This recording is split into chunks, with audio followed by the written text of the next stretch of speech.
What happens when a cafe owner sits down to eat undercover and watches his own staff reject a hungry man simply because he looks poor? Shane Colburn had built his cafe chain from scratch, starting in a tiny garage kitchen with a stubborn dream and a second-hand espresso machine. 7 years later, he had 7 busy cafes across the city and suburbs. The growth was fast, but somewhere in that speed, he'd lost touch. Lately, customer reviews had shifted. Nothing huge, but enough to bug him. A few complaints about cold service. One review mentioned odd energy at the downtown location. But what hit hardest was a message from an old customer. Your cafe used to feel like home, not anymore. Shane wasn't the kind of man to micromanage, but he also wasn't the kind to ignore his gut. So he decided to go undercover. He picked the downtown location. It was store number 4, and the only one he hadn't visited in over a year. It was also the busiest. The staff had changed since the last time he'd stopped by. He'd never met the current team, and no one had met him in person.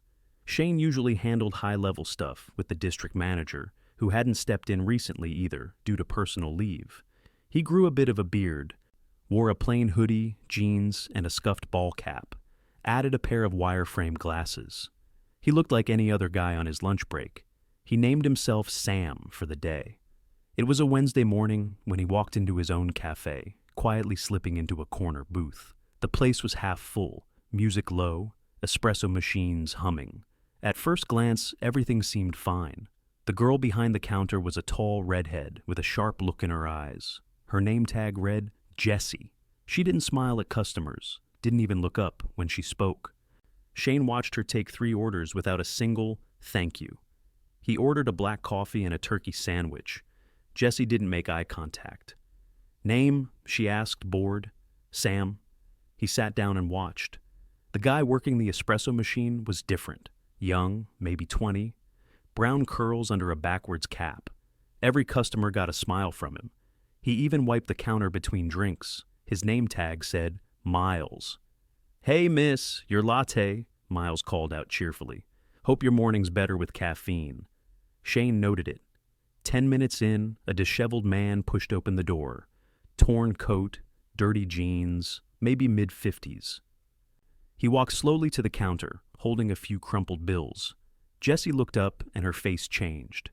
We don't have bathrooms for non-customers, she said flatly before the man even spoke. I just need a hot coffee, he said, voice low. It's cold out. I can pay.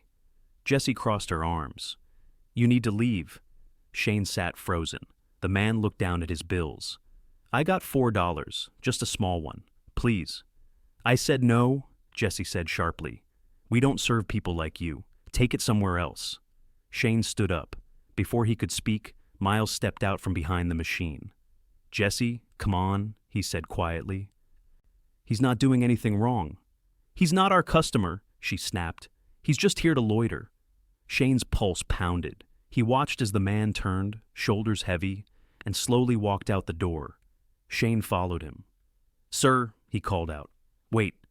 The man turned, eyes wary. I'm sorry for what just happened, Shane said. Let me buy you that coffee. The man blinked. You don't have to. I want to. They walked back in together. I'll take a medium drip coffee, Shane said at the counter, and whatever this man wants. Jessie's mouth tightened. We're out of drip. No, we're not, Miles cut in. He handed a fresh cup to Shane. Got it right here. Jessie looked furious, but Shane didn't flinch. He handed the coffee to the man, who nodded gratefully and moved to a corner seat. Shane sat back down with his sandwich, watching every move. Jessie stormed into the back. Miles kept working, quietly glancing over now and then. Shane's sandwich tasted like cardboard. He pulled out his phone and took a photo of the receipt. Time, date, staff names. He wasn't done here, not yet. Tomorrow, he'd return as himself, but not before speaking to every single worker in that cafe. And Jessie? She had no idea what was coming. The next morning, Shane arrived 10 minutes before opening. This time, he wasn't Sam. He wore a navy button-up, dark jeans, and a company-branded windbreaker.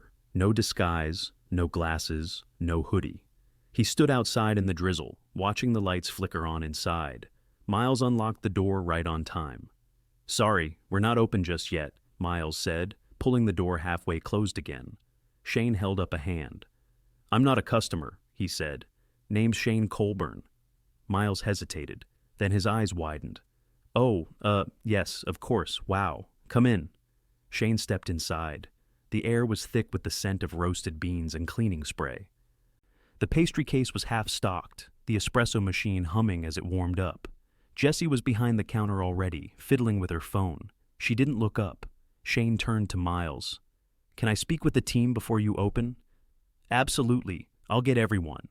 Jessie lifted her eyes when she heard that. She blinked, then straightened, clearly recognizing him now. Her posture shifted, but she said nothing. Within 3 minutes, the morning staff gathered near the register. Miles, Jessie, a short woman with a pixie cut named Dana, and a stocky prep cook named Luis who wiped his hands on his apron as he joined them. A teenage boy Logan hovered near the back, still slipping on a branded cap. Thanks for coming in early, Shane said. I won't take long. They waited. Jessie folded her arms. I came in yesterday as a customer, Shane said. None of you knew it was me. Dana glanced at Miles, then looked down. Luis kept his eyes on the floor. Logan froze halfway through adjusting his cap. Jessie squinted. That was you? Shane nodded. Sat in the far booth, ordered a turkey sandwich, medium coffee, watched everything. Miles opened his mouth, but Shane raised a hand. I'm going to speak plainly, he said. This cafe was built on something simple kindness. We serve good food and better coffee, but it's the way we treat people that's supposed to set us apart. No one moved. Yesterday, I watched a man walk in with $4 in his pocket and get told to leave because he looked poor.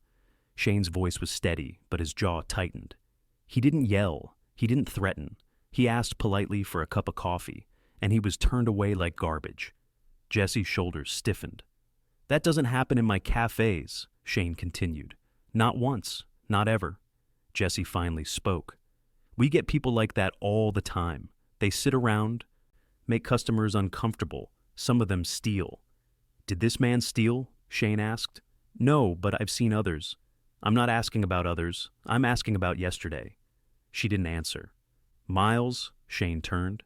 Why did you step in? Miles ran a hand through his curls.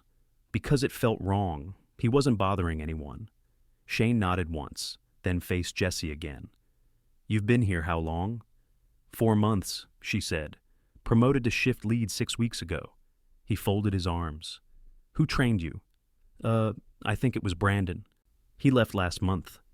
Did he ever tell you we don't serve people based on how they look? No. Shane looked to Dana and Luis.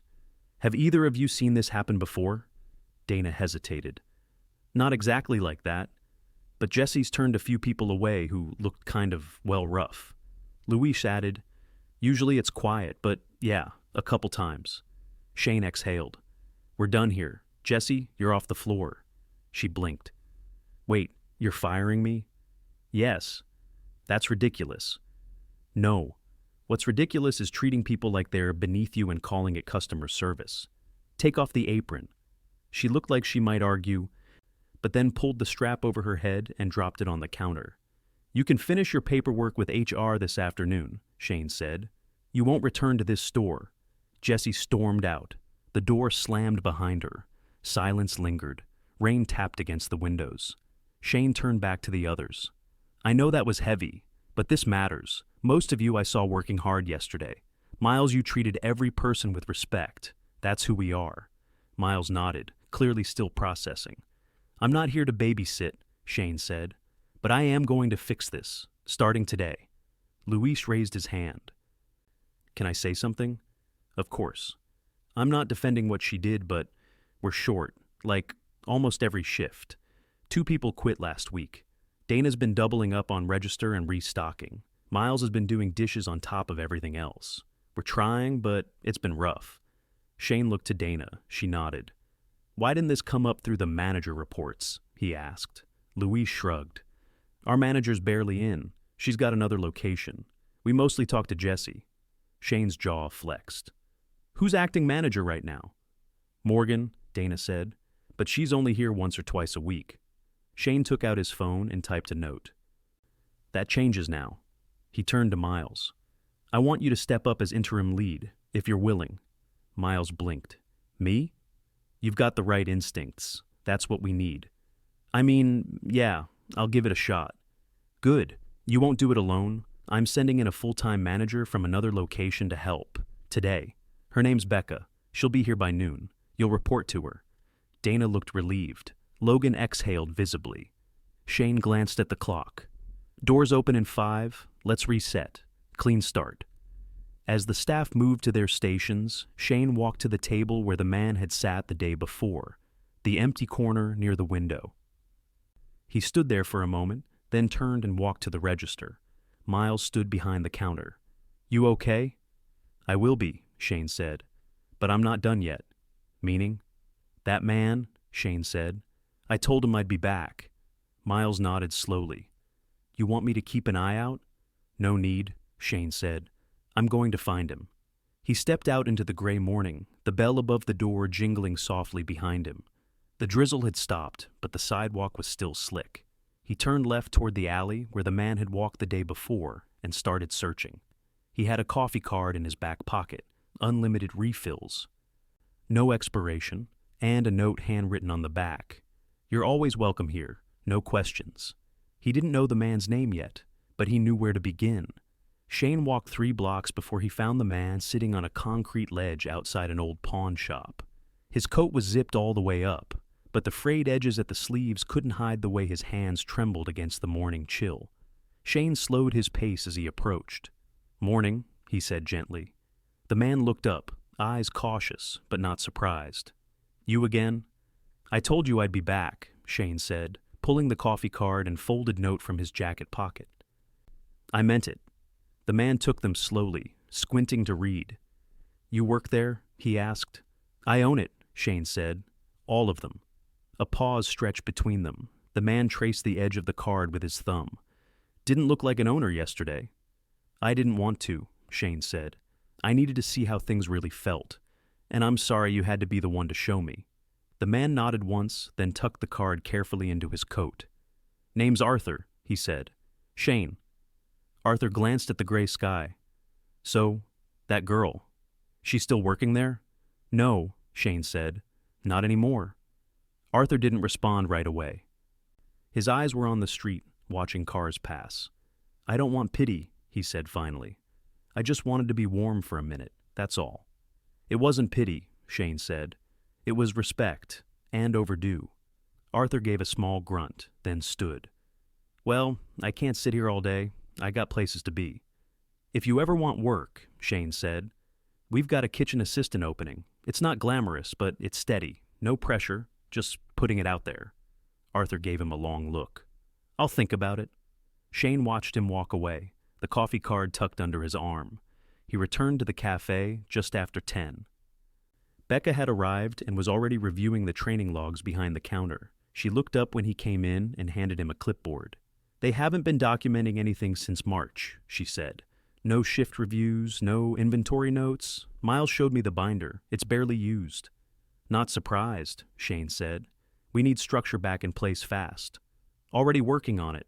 I've got Dana helping me rework the schedule. Logan's quiet but sharp. He's been shadowing me since I walked in. Shane leaned against the counter. Good. That location lost its rhythm.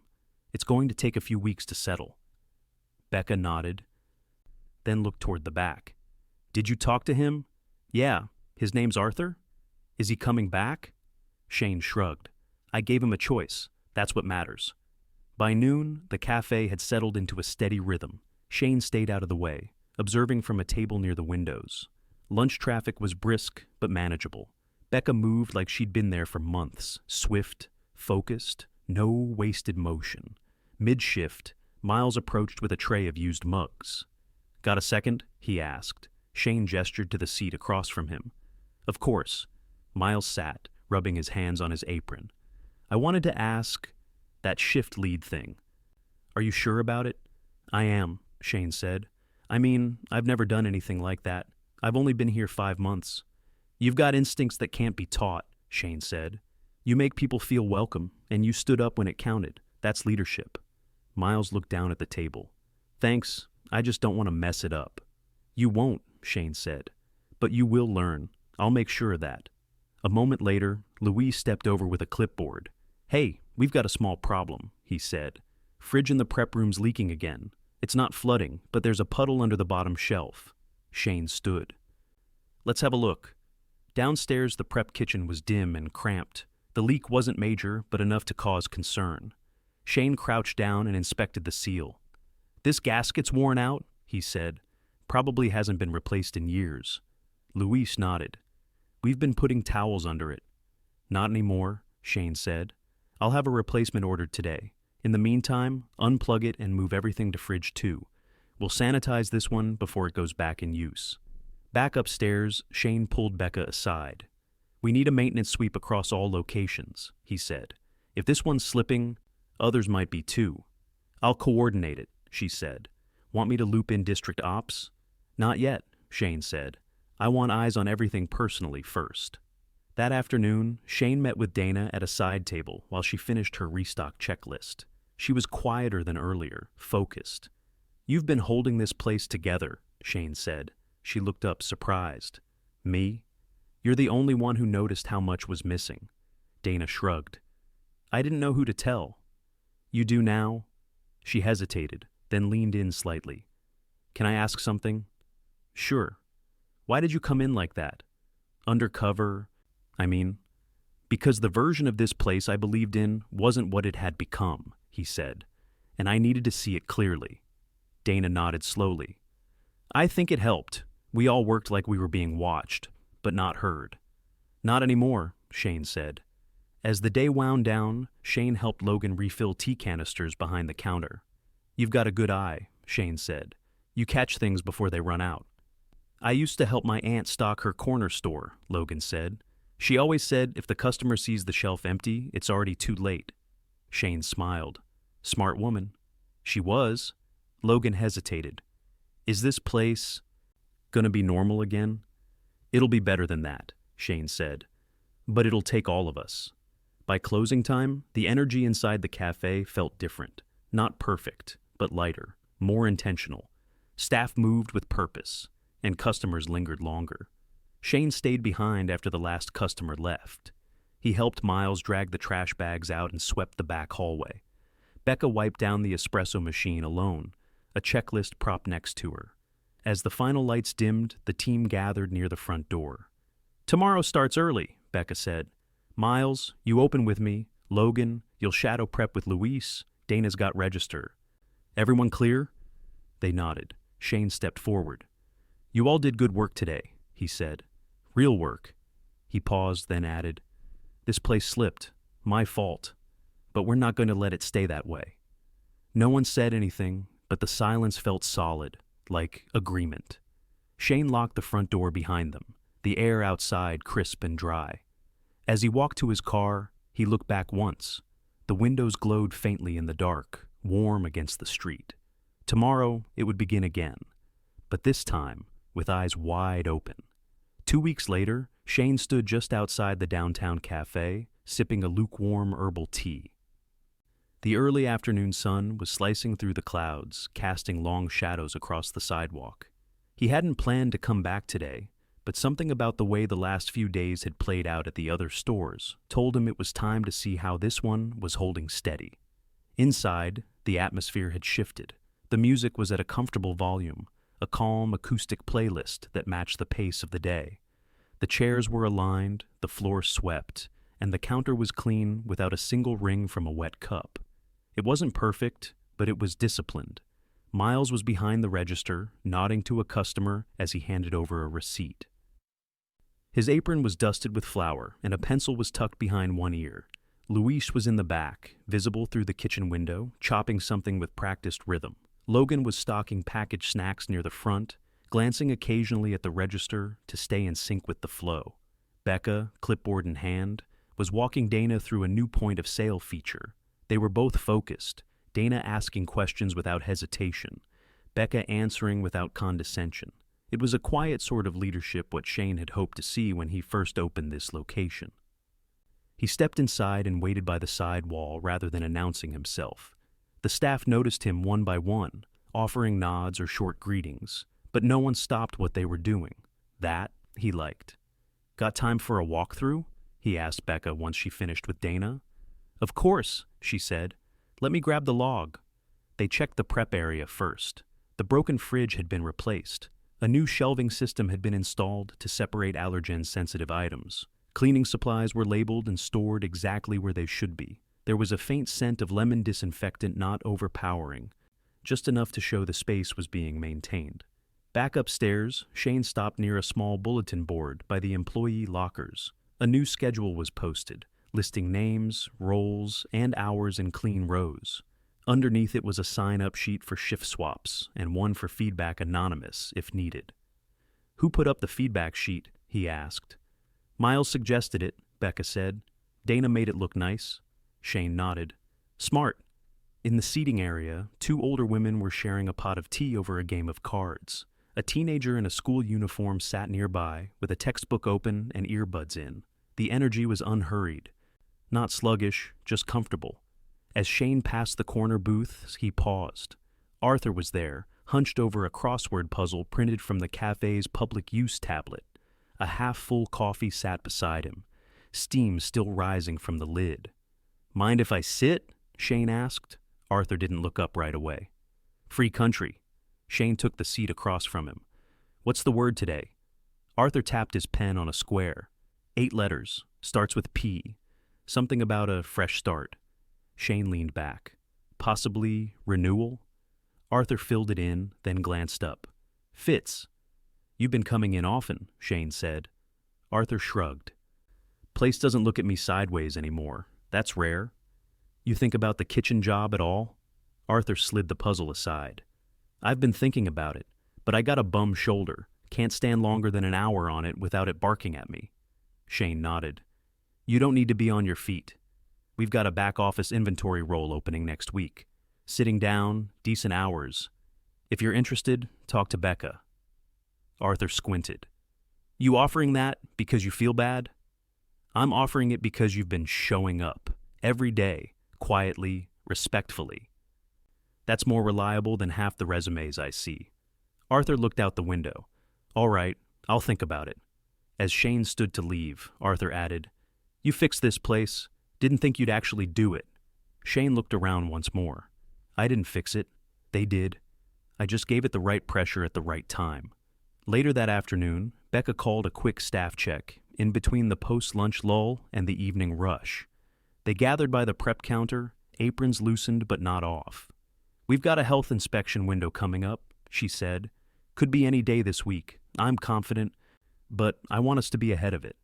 Luis raised a hand. "We're good on temp logs. I've been double-checking them every shift." Dana added, "I printed new allergen labels too. They're color-coded now." Becca nodded.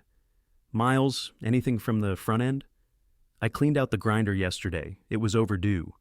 Logan added, "I redid the stock tracker so it doesn't crash when we search by product." Shane stepped forward. "You're building something solid here. I want to acknowledge that." He pulled out a small envelope and handed it to Miles. "You've officially been promoted to shift lead. It's real now. Comes with a bump in pay and benefits." Miles blinked. "Seriously? You earned it? You've been leading already. This just makes it official." Becca clapped him on the back. Dana grinned. Logan gave a quiet thumbs up. Luis crossed his arms. "About time. He's been doing 2 jobs for weeks." Shane turned to the others. "Next up, we're hiring 1 more part-timer. That'll give everyone breathing room. No more double shifts unless you want them." Dana looked relieved. "Thank God." The door chimed as a customer stepped in, breaking the moment. The team scattered back to their stations, already sliding into the next rhythm. Shane stayed a few more minutes, watching from the same corner spot where Sam had once eaten a dry turkey sandwich. Now the place hummed differently. There was structure, yes, but also space for people to breathe. On his way out, he passed Becca at the counter. "Anything you need from me?" he asked. She tapped her clipboard. "Keep trusting us to handle it. That's made all the difference." He nodded once, then stepped outside. The wind had shifted, crisper now. Behind him, the cafe lights glowed steady against the glass. And inside, the team moved with quiet purpose. No more guessing, No more secondhand reports. He had seen the truth, faced it, and handed the reins to those who deserved them. And that, he knew, was how trust was rebuilt, one decision at a time.